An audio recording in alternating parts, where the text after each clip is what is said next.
In a race that was largely dominated by Joe Gibbs Racing Toyotas, it's Chase Elliott in a Hendrick Motorsports Chevy getting his second win of the year, his second win at a concrete track.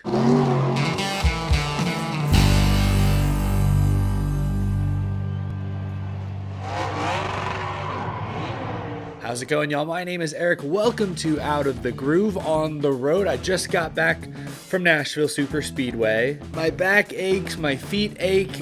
My feet are soaked. They're like wrinkled, shriveled up like a prune. It was a long, hot, moist day that turned into a very damp day quickly, ending late in the evening. I'm recording this after midnight. Hey, but I was able to pick up a car I've been looking to add to my collection for a long time. Matt Kenseth 2012 Talladega race win. Love it. And I got to see a pretty good race, you know, in between all the lightning delays and rain delays. We're going to talk about the race winner, talk about some of the top performers. Joe Gibbs Racing, of course, they're great, then average, then very bad night. We'll put this race on the Groovy gauge at the end, but I want to start for just a moment by talking about this event as a whole. I have a couple of gripes with it. I think you guys know where I'm going with this. Firstly, the start time. This race started at a really weird hour, 5 p.m. Eastern time. I don't think there's any other race on the schedule this year remotely close to that time slot. They moved it later because last year they had issues with traffic, getting fans to the track early enough so they could even get to their seats. They actually had to push the start time back slightly in this race a year ago. I think they also did it maybe to keep fans out of the heat, at least as the race progressed into the evening. I'm not sure explicitly why this decision was made. Was it NBC? This is their first race of the year, which,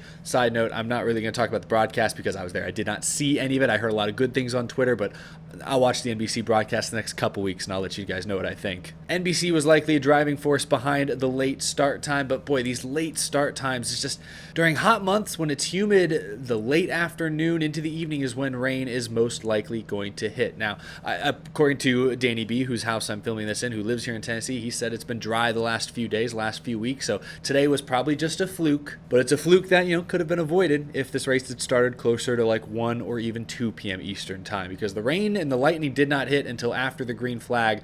You know, it didn't hit until like 4:30, 4:45. Anyway, that's just a side note. I also want to talk about the event because Nashville has emerged as a very important market to not just the NASCAR Cup Series, but really all of major motorsports. IndyCar, I'd even say F1. Second year now of this Nashville Super Speedway Ally 400. They didn't sell out this year like they did last year with the temporary seating they bring in. This place can seat around 40,000. To me, it looked to be 80 to 90% full at its peak, so it's still a really good crowd. It probably looked good on television. It looked really good in person, but a few gaps here and there that I don't remember seeing last year when I was also at this race in person. So decent crowd, but it certainly didn't live up to last year's crowd. Gotta believe the traffic issues last year scared some fans away. Of course, the weather all leading up this past week looked kind of dicey for today. There was rain or extreme heat in the forecast. Probably drove some locals who were planning on buying their ticket last minute away. And then, of course, it's the second year of an event. It usually loses its luster a little bit after the first year, the inaugural year. Still, though, I thought the event had a big game, big race feel. Nashville is an extremely important market. That does not change. Most in the industry would prefer to see NASCAR race at the fairgrounds, historic short track closer to downtown Nashville, but that's just not on the table right now and probably won't be on the table for at least another year or so until they can finally get the locals to start approving things. So in the meantime, we have Nashville Super Speedway, and I think the venue is worthy of a Cup Series date. I hope this year's racing was action-packed and exciting enough to bring a lot of these fans back, even though the weather sucked and literally put a damper on things. Literally? Like, what's a damper? What is it? What does it mean to put a damper on things? It was damp. That's what I meant by literally. I don't know if those words have any correlation. Anyway, that's all I wanted to say. I want Nashville to succeed. It's a cool city. It's a great city for racing. It's a hot city. It's growing even outside of the racing industry. It's just a hot place to be in America right now. NASCAR needs to be there. They need to have a major presence, and I thought this event, though not quite as big as last year's, still fit that bill. All right, anyway, I know most of you guys watching this weren't at the race. You don't really care about the event feel or anything. Let's actually talk about what happened on the track. Let's talk about the end of this race. Usually we start with the finish. This race ended with the late race restart. Chase Elliott was the leader. And let's go back a little bit. How did Chase Elliott get the lead? I'll talk about this in a moment, but tonight was dominated by Toyota, specifically Joe Gibbs Racing, with Truex, Kyle Busch, and Denny Hamlin leading the vast majority of laps. The third to last caution, I believe, Chase Elliott, among many other drivers, chose to pit for fresh fresh tires. Even though they were outside of their window, everyone still had to make one more stop. They chose to forego some track position in favor of fresher tires. Chase Elliott restarted something like 14th, I believe. And I watched him on the restart. He did something that Martin Truex Jr. was successful at doing earlier in the race. He rocketed around the outside. He was running like 5th. 2 laps after the restart. That initial restart is what put him in position to win this race, because from there he had better tires than everybody in front of him. Over the course of that run, he was able to work his way up to the race lead. He did lose the lead during the cycle of green flag pit stops. Kyle Busch was able to leapfrog in front of him, but then on that second to last restart, Chase Elliott got another tremendous jump and was able to beat Kyle Busch despite not being the control car. So that was, if you want to say that what the deciding moment of this race was, it was that restart when Chase Elliott beat Kyle Busch, the restart king, straight up. But setting that up was the restart before, when Elliott gained like 9 spots in 3 miles. That was pretty impressive. Of course, there was one more restart at the very end after Josh Bilicki blew an engine, but interestingly enough, the 3 Joe Gibbs Racing Toyotas decided to pit, despite there only being a handful of laps to go in this race, and despite all night long track position proving to be very important. They all pit and restart outside the top 10. Chase Elliott had Kurt Busch, who had not really been a factor, at least at the very front of the field all night long. He'd been like a 6th place car, and Chase Elliott was able to pretty easily hold Kurt Busch and the rest of the field off in those final few laps. So he gets the win, a deserving win, and his second win of the year. Both wins have come at concrete tracks, Dover being the other. Both races have been severely affected by rain. I don't know. There's some weird coincidence. There's a pattern emerging. Chase Elliott becomes the 5th driver this year to win more than once. We have 5 drivers now tied with 2 wins apiece. The parity this season is off the charts. That's been a storyline. That's been a hot buzzword all season long, and that continues here tonight. A lot of fans I saw were very upset with NASCAR's decision to not throw another caution with like 2 or 3 laps to go when Brad Keselowski was slow on the front stretch and then down on the apron and down on the back stretch. And I agree. NASCAR, if they wanted to be truly consistent, they probably should have thrown a caution for that. I understand why they didn't. It was like almost midnight on the East Coast. This race had already gone on all day long, and Keselowski was down largely out of the way. It was unclear. I was sitting in the grandstands fair. It was unclear from my perspective, at least, if he'd really laid any debris down of any significance. Look, I always preach consistency over anything. That probably should have been a caution. Of course, a lot of Chase Elliott naysayers are calling into question the validity of this win because NASCAR didn't throw the yellow. Look, Chase Elliott had the best car left at the front of the field once all the Gibbs cars pit. And even before all the Gibbs cars pit, I think Chase Elliott had the best car in the field. Look, Kurt Busch, to his inside, had 10 laps fresher tires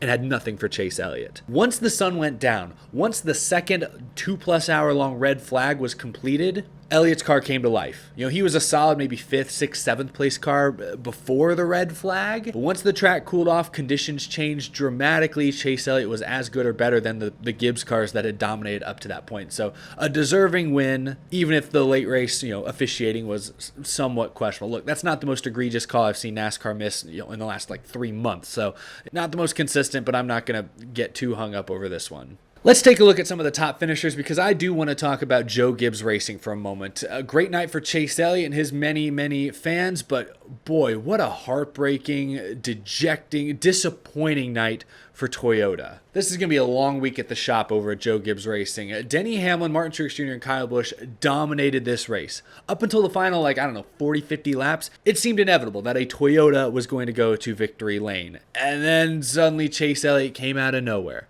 He had 4 fresh tires, was able to work his way up to the lead somewhat with the help of those, but that second to last restart when he beat Kyle Busch, I think that surprised everyone. I thought Kyle Busch was going to get the lead. Martin Truex Jr. had proven to have great long run speed all night long. I figured he'd slot into second or third and maybe run Kyle Busch down. I thought they were going to duke it out, but suddenly Chase Elliott proved that despite having 4 fresh tires on the previous run, he actually was a really good and very competitive car. But look, anytime you dominate a race tonight the way Toyota did, at one point all 6 Toyotas were in the top 9. Yes, that includes Kurt Busch and Bubba Wallace. Christopher Bell was in there as well. When you're that dominant as a manufacturer, to not come home with the win, and as you look at these finishing results, not even have any of your Joe Gibbs cars at least in the top handful, top 5, that's got to take a lot of wind out of your sails. Obviously, Hamlin was able to rally back to 6th. Kurt Busch ends up with 2nd, so not a horrible night, but bad considering where things stood before that 2-hour red flag. God, I don't even see them. Kyle Busch and Martin Truex Jr. finished 21st and 22nd. I know there were some shenanigans on the last lap. I didn't see exactly what happened, but